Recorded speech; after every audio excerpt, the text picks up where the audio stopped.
Magandang araw mga ka-farm life. Ngayon ay gagawin natin yung pangatlong basic na concoction na pwede nating gamitin sa ating mga pananim na halaman or gulay at especially sa aking farm. Ang concoction na ito ay tinatawag nating fish amino acid or binurong isda.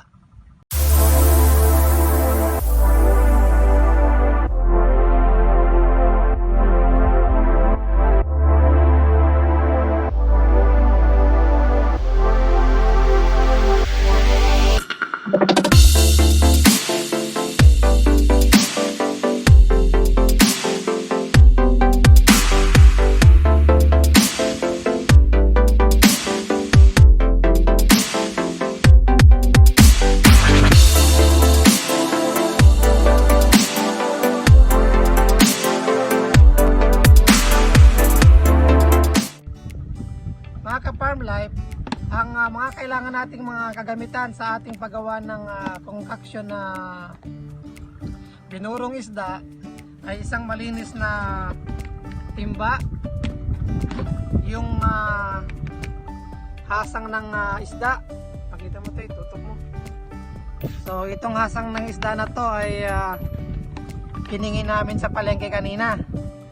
So pagkatapos nun, kailangan natin ng molasses. Ito yung molasses. So, purong molasses to. Again, kung wala kayong mga available na molasses sa inyong mga lugar, pwede kayong gumamit ng muscovado sugar or brown sugar. So, ito yung concoction na napakadaling gawin. Ang issue lang, bawal sa maselan kasi itong hasang ng isda ay medyo payamoy, malangsa. Paggawa ng concoction na fish amino acid or FAA, ang gagawin lang natin, paghahaluin lang to. So katulad dito, lapit mo dito to ilalagay natin yung hasang ng isda. Ayan. So, ang hasang na isda nito ay 2 kilo. So, pagkatapos niyan, saka natin ilalagay din yung 2 kilong molasses. Ayan. Ganyan lang po. Ganyan lang mga ka-farm life. Kasimpleng gawin.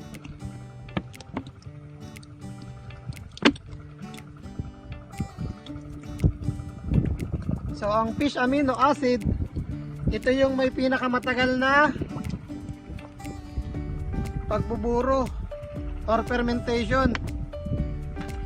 Kasi di mo to pwedeng gawin ng 1 linggo lang, kaya inaabot ito ng 1 buwan.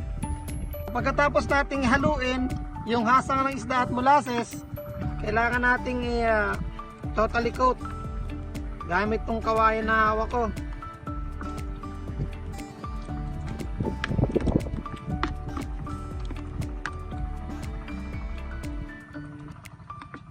So pag totally coated na siya,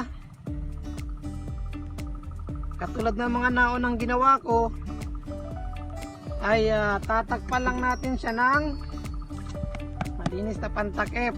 So ito na yung resulta ng pinaghalong molasses at laman loob ng isda, yung hasang. Ayan na siya. So ang gagawin lang natin pagkatapos nito ay tatakpan. Kung wala naman kayong gantong panakip, pwede kayong gumamit ng Manila paper. Lagyan nyo lang ng maliit na butas para may pasingawan. So sa gantong klase, pwede nyo itong pasingawin every other day para yung pressure na nabubuo sa loob ay makasingaw, hindi sumabog. So pagkatapos nating i-prepare ang lahat, tatakpan. Then sulat natin yung pangalan ng concoction na ating ginawa, yung date of production, December 10, 2021, at ang date of harvest, January 10, 2022. At syempre pangalan ng gumawa. Pagkatapos ating gawin lahat ng proseso or procedure, ay ilalagay lang natin to ilalagay lang natin to sa hindi naiinitan na lugar para yung cycle or yung pagpe-ferment natin ay maging epektibo. So yung ginawa natin concoction na fish amino acid ay ibuburo natin ng 1 buwan. Pagkatapos ng 1 buwan, kukuha lang tayo ng net na pwedeng gamitin natin sa pagsala ng ating ginawang concoction, at pagkatapos nun ay pwede natin gamitin sa ating mga pananim na gulay at halaman. So itong fish amino acid pagkatapos ng 1 buwan ay ito na yung resulta nya. So mabango yung amoy, may pressure agad Hindi na siya malangsa, matamis na yung amoy niya. So kung merong urea sa synthetic, sa concoction naman, ang katumbas ng urea ay ang fish amino acid. So nakakatulong ang fish amino acid sa ating mga pananim na halaman or gulay or mga bulaklak na magpalakas ng mga ugat ng ating mga pananim. So kapag malakas ang ugat or healthy ang ugat ng ating mga pananim, mahirap kapitan ng sakit yung ating mga pananim sa ating mga bakuran. At nakakatulong din ito para maging green yung mga dahon ng ating mga pananim na halaman. Yung urea na ginagamit nating synthetic ay mahal. So ito mura lang, wala pang 100 yung gastos ko rito, at meron na akong fertilizer na organic. So mga ka-farm life, dun sa ginawa nating fish amino acid, ang pag-dilute lang nun ay 10 ml sa 1 litro ng tubig. O pwede nyo rin gawing sukatan to, yung takip ng soft drinks. So bali ito 2 liters, so 2 ganito lang. At pwede mo na siyang i-dilig sa inyong mga backyard na tanim or sa inyong mga namumulaklak na halaman. So ang fish amino acid ay hindi natin pwedeng gamitin sa pag-spray kasi meron siyang taglay na oil at pwedeng makasunog sa ating mga halaman kung mainit ang panahon. Kaya ang the best na application niyan ay yung drenching. Didilig natin sa palibot ng ating mga halaman.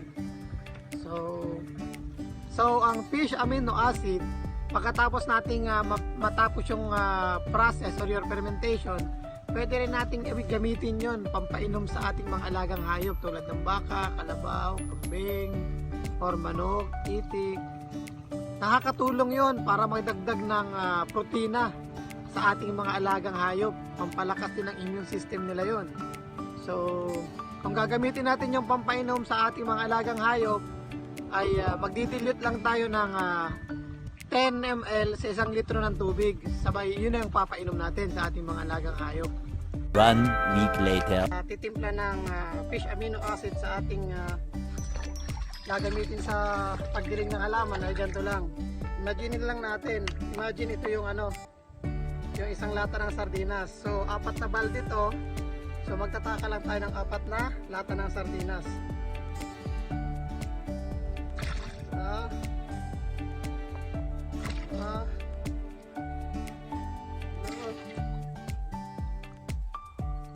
Apat. Then haloy lang natin.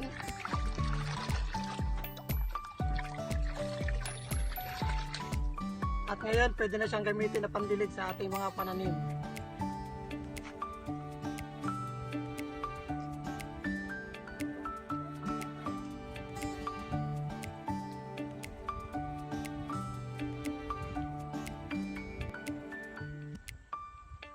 So ito yung mga tanim kong mag 8 months old na dragon fruit. So simula nang itanim to, ito na yung practice ko. Gumagamit ako ng organic, gumagamit ako ng inorganic. So far so good naman yung epekto. Kaya pinagpapatuloy ko lang. Hopefully, sana ngayong darating na season, mamunga yung karamihan dito.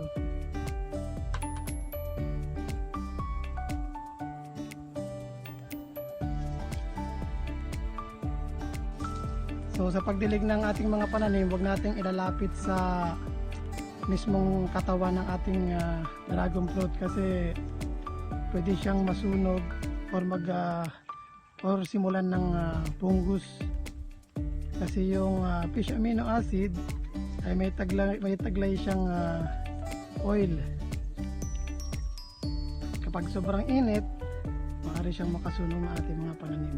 Kaya kung magdidilig tayo, ilayo lang natin sa katawan ng ating mga itinanim na gulay man o halaman.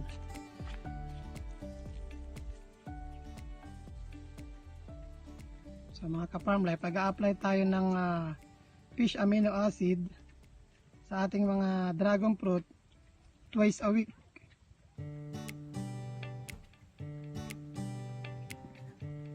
So ito yung alternative na ginagamit ko na pataba sa aking mga tanim na dragon fruit.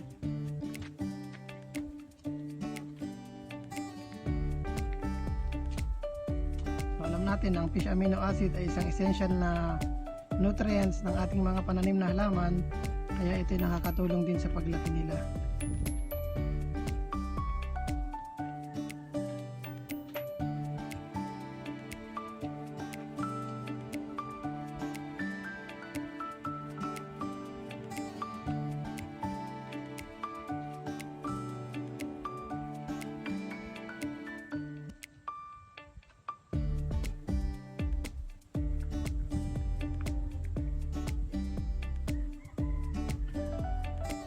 Ayun, sa paligid ng aking farm may mga tanim na saging at napapaligiran nito ng mga pinya kasi sayang yung lupa.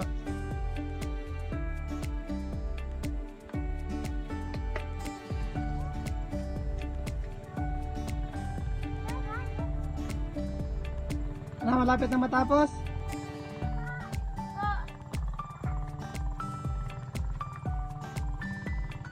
Baka may nalalampasan ha.